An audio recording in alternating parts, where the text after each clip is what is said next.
right, and good afternoon. Welcome back to your Afternoon 5-State Farm Report coming from Minnesota back to Yankton in the studios. We are continuing throughout your program here today. Thanks for joining us here on this Tuesday, and thanks for tuning in. So as we can kick off your program here today, we have a special guest we're excited to get on and visit with here today. I have Justin Glisan. He is an Iowa State climatologist with us. So, Justin, thanks for joining us here today, and how are you?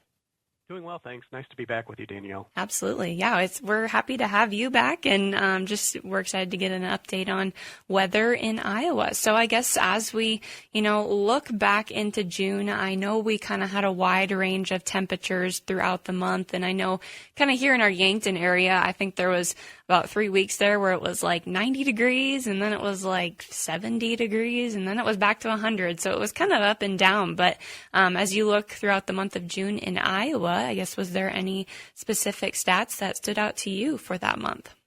Yeah, so it was an interesting month here in Iowa. It was basically split in two. First half of the month, warmer than average. We had temperatures anywhere from 3, 4, 5 degrees above average, looking at daytime highs and overnight lows.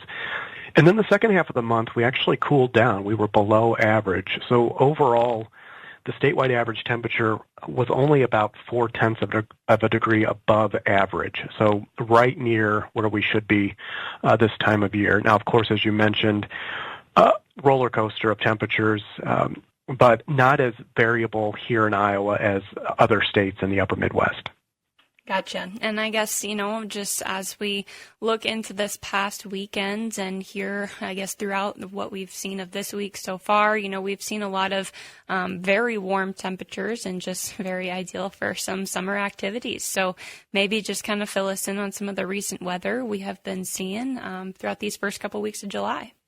Yep, so we've had a heat dome set up over the southeastern part of the United States, and that has just sat over top of most parts of Iowa, getting into eastern South Dakota, Nebraska, and southern parts of Minnesota. So with that, at least the earlier part of the heat dome, about a week to 10 days ago, we had what we call ridge riders around that heat dome, and those are disturbances that move around the periphery that produce heavy rainfall. And in fact, parts of central getting into western Iowa had anywhere from 8 to 12 inches of rainfall over a 36-hour period. So a lot of that rain floods fields. It also runs off into our stream systems. So we don't get a lot of soaking in of that rainfall, particularly when the soil profile at the top is saturated. But looking at, the warmth that we've seen recently, I look back at last June, and we had a period of time across the upper Midwest between June 20th and the 22nd, in which we had these similar type temperatures in the 90s, along with dew points in the 70s, getting up into the upper 70s, kind of what we've seen in the recent heat dome, along with very strong southerly winds, which we haven't seen. And with those three things back in last June, many stations seeing those three meteorological components come together, those are conditions that we haven't seen in the observational record. So last June was kind of a black swan event versus what we're seeing over the last few weeks here in the upper Midwest. Mm-hmm. And like you mentioned, you guys got quite a bit of rain, it seems like, in Iowa over the course of the past couple weeks. But I guess Iowa seems to be faring pretty well precipitation wise compared to like the Dakotas and Nebraska a little bit. So far in the summer, has precipitation's been pretty good, or how does that look? Yeah, so you look at the eastern Corn Belt getting into Iowa, we've fared much better. In fact, drought conditions are hard to find in the eastern Corn Belt. Only when you get into north central, into northwestern Iowa, do we start to see drought conditions emerge, D1, that moderate drought category. And then as we move into eastern Nebraska and then southeastern corner of South Dakota, that's where we've seen the most pervasive drought conditions, D2, D3, and even some D4 conditions in Nebraska. However, you look at precipitation broadly over the last 30 to 60 days, we haven't seen extreme deficits start to stack up, but we have seen longer-term deficits reemerge. Here in Iowa, we were in the 2020 through 2023 drought, longest drought since the 1950s.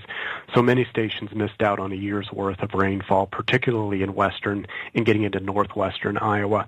So when you do see shorter-term dryness and unseasonably warm conditions as we're seeing, that's when those longer-term deficits reemerge, and that's where you can start to get back into drought conditions pretty rapidly.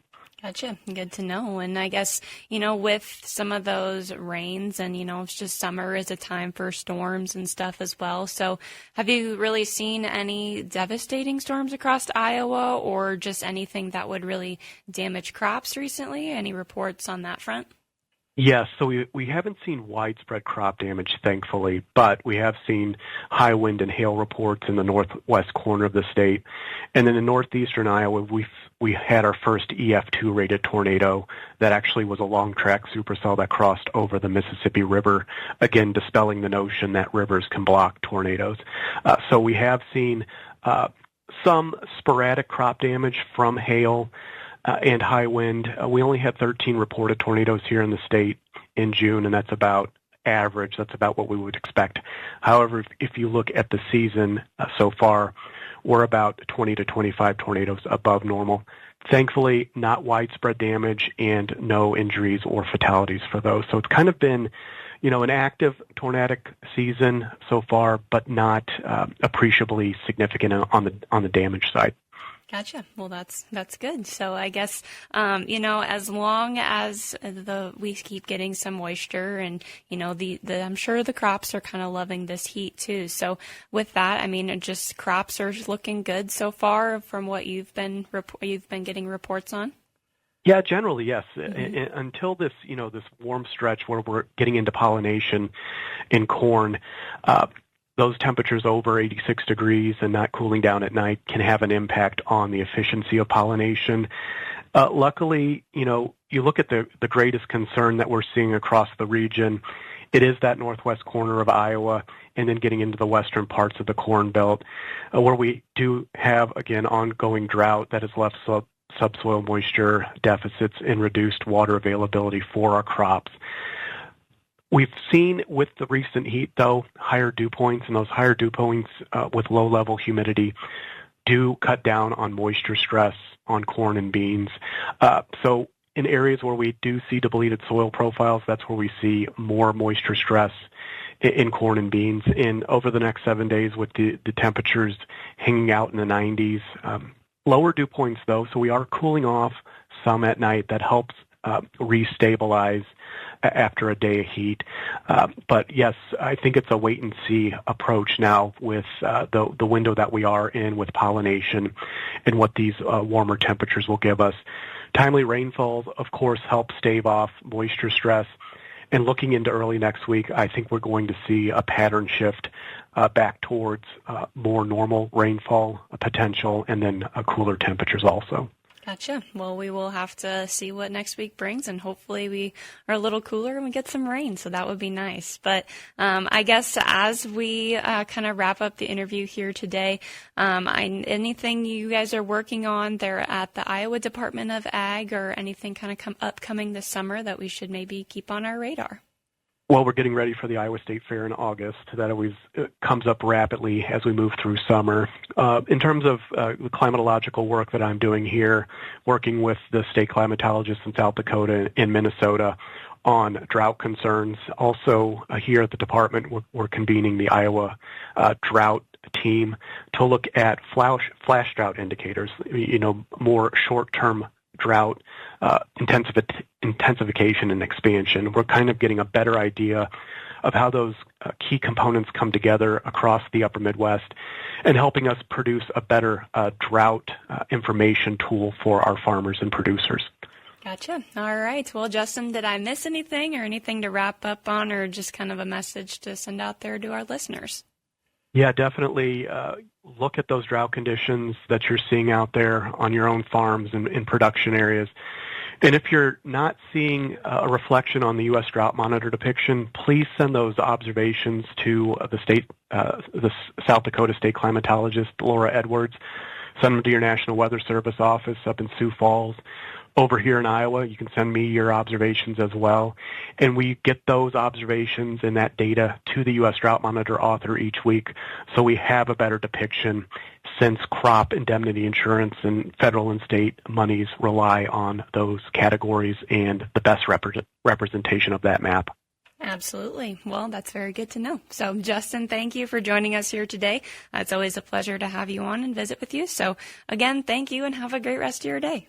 Thank you, Danielle. Perfect. All right. That's Justin Glisan. He is an Iowa State climatologist joining us here today on your afternoon 5-State Farm Report. Well, with that, we'll take a quick break. We'll look at some ag weather, and then we'll take a look at your markets here at the bottom of the hour. So stay tuned.